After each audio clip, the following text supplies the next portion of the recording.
ஹபீப் நூர்மகமடோவ் Adam ஜுபேரோவ்னு ஒரு Russian சேனலில் interview கொடுத்துருந்தாரு.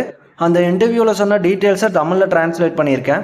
பீட்ரியான் உமாரை கால் அவுட் பண்ணதை பற்றி கேட்டதுக்கு ஹபீப் உமார் பற்றி அப்டேட் பண்ணார். உமாருக்கு ஹேண்ட் சர்ஜரி ஆயிருக்கு, அதனால் அக்டோபரில் தான் ஃபைட் பண்ண முடியும். ஸோ பீட்ரியான் அக்டோபர் வரைக்கும் வெயிட் பண்ண முடிஞ்சால் ஃபைட் பண்ணிக்கலாம். பீட்ரியான் இன்கேஸ் சீக்கிரமாக ஃபைட் பண்ணோம்னா வேறு மேட்சை பார்த்துக்க சொன்னார். உமார் பீட்டரியான் ரெண்டு பேருமே மெராப் கிட்ட தோத்துட்டாங்க. மெராப் அடுத்து ஷானம் அலி ஃபைட் பண்ணுறனால உமார் வர்சஸ் பீட்ரியான் தான் மேக் சென்ஸ், சாம்பியன்ஷிப் ஷாட்டுக்கு கொண்டு போகும்னு ஹபீப் சொல்லியிருக்காரு. அடுத்து இஸ்லாமுக்கு யார் டேஞ்சரஸ் ஆப்போனண்ட்னு ஹபீப் கிட்ட கேட்டாங்க.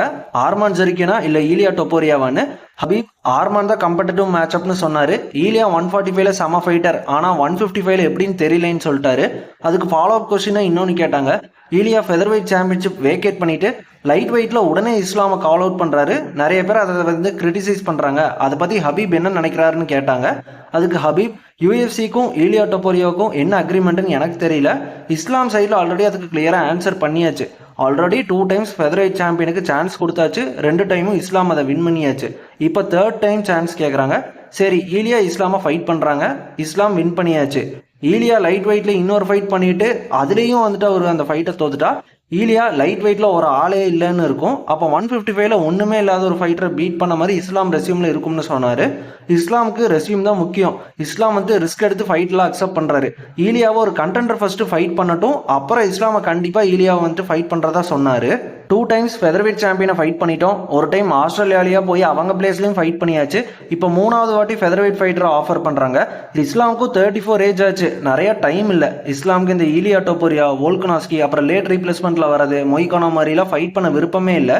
இஸ்லாம் பிக் நேம்ஸ் தான் ஃபைட் பண்ணும், லைட் வெயிட்டில் ரொம்ப நாளாக ஃபைட் பண்ணுற ஃபைட்டர்ஸ் தான் ஃபைட் பண்ணும். எங்களுக்கும் ஈலியாவுக்கும் பர்சனலாக எதுவும் இல்லை. ஒரு வெயிட் கிளாஸ்க்கு மூவ் ஆகுறீங்கன்னா சாம்பியன்ஷிப் ஷாட் ஏர்ன் பண்ணுன்னு சொல்லி ஹபீப் சொன்னார். அடுத்து இஸ்லாம் வெல்டர் வெயிட் மூவ் பற்றி பேசினாரு. இஸ்லாம் வெல்டர் வெயிட்டுக்கு போக இன்ட்ரெஸ்டட் தான், ஆனால் பெலால் சாம்பியனாக இருக்கிறனால ஃபைட் பண்ண முடியல. நாங்கள் சாம்பியன்ஷிப்காக ரிலேஷன்ஷிப்பை விட்டு தர மாட்டோம். சில பேர் இஸ்லாம் பெலால் ஃபைட் பண்ணணும்னு நினைக்கிறாங்க, அவங்களோட திங்கிங் வேற, எங்களோட திங்கிங் வேறன்னு சொல்லிட்டாரு. ஜேடிஎம் சாம்பியன் ஆகிட்டா இஸ்லாம் கண்டிப்பாக அவரை ஃபைட் பண்ணுவார், ஆனால் பெலால் தான் வின் பண்ணணும்னு நாங்கள் ஆசைப்பட்றோம். இன்கேஸ் ஜேடிஎம் வின் பண்ணிட்டா யூஎஃப்சி இஸ்லாமுக்கு அந்த ஃபைட்டை ஆஃபர் பண்ணுவாங்கன்னு ஹபீப் சொன்னார். அடுத்த ஃபாலோ அப் கொஸ்டின், இஸ்லாம் 170க்கு மூவ் ஆகிட்டா யூஎஃப்சி இமிடியட் சாம்பியன்ஷிப் ஷாட் தருவாங்களான்னு கேட்டதுக்கு இஸ்லாமுக்கு சாம்பியன்ஷிப் ஷாட் கொடுத்துருவாங்க. இஸ்லாமுக்கு யூஎஃப்சியில் லாங்கஸ்ட் வின் ஸ்ட்ரைக் இருக்கு, ஸ்ட்ராங்கான ரெஸ்யூமே வச்சிருக்காரு. டொப்போரியா யூஎஃப்சியில் கொஞ்சம் இயர்ஸாக தான் இருந்திருக்காரு, 6 to 7 ஃபைட்ஸ் எடுத்திருப்பாரு. அதுவே இஸ்லாம் பாருங்க 16 to 17 ஃபைட்ஸ் பக்கம் பண்ணியிருக்காரு. இஸ்லாம் இவ்வளோ இயர்ஸாக யூஎஃப்சியில் அச்சீவ் பண்ணதை ரிஸ்க் எடுக்கணும்னு நினைக்கிறாங்க. டொப்போரியா போன இயர் பண்ண 2 பிக் ஃபைட்ஸ்க்காக இஸ்லாம் இவ்வளோ இயர்ஸ் அச்சீவ் பண்ணதை ரிஸ்க் எடுக்க முடியாது. டொப்போரியாவும் அதே பார்த்து யூஎஃப்சியில் பெரிய ஆளாக வரட்டும்னு சொல்கிறாரு. அடுத்த கொஸ்டின், 170ல பெலால் ஷவுகட் பற்றிலாம் ஹபீப் கிட்ட கேட்டாங்க. ஷவுகட்டும் ஜேடிஎம் தான் பெலாலுக்கு டஃபஸ்ட் சேலஞ்ச்.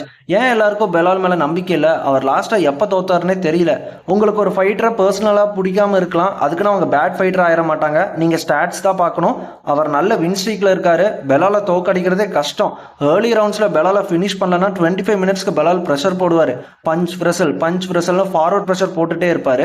பெலாலுக்கு செம கார்டியோ இருக்குது, யூஎஃப்சிலேயே டாப் 5 கார்டியோன்னு சொல்லலாம். பெலாலோட பெஸ்ட் குவாலிட்டி என்னன்னு கேட்டிங்கன்னா பெலாலோட கார்டியோ தான் ஹபீப் சொன்னார். இதுதான் ஹபீப் அந்த வீடியோவில் சொல்லியிருந்தாரு. டாக் ஷோ தமிழை இன்ஸ்டாகிராம், யூடியூப்ல மறக்காம ஃபாலோ பண்ணிக்கோங்க. அடுத்த வீடியோவில் பார்ப்போம். Bye guys.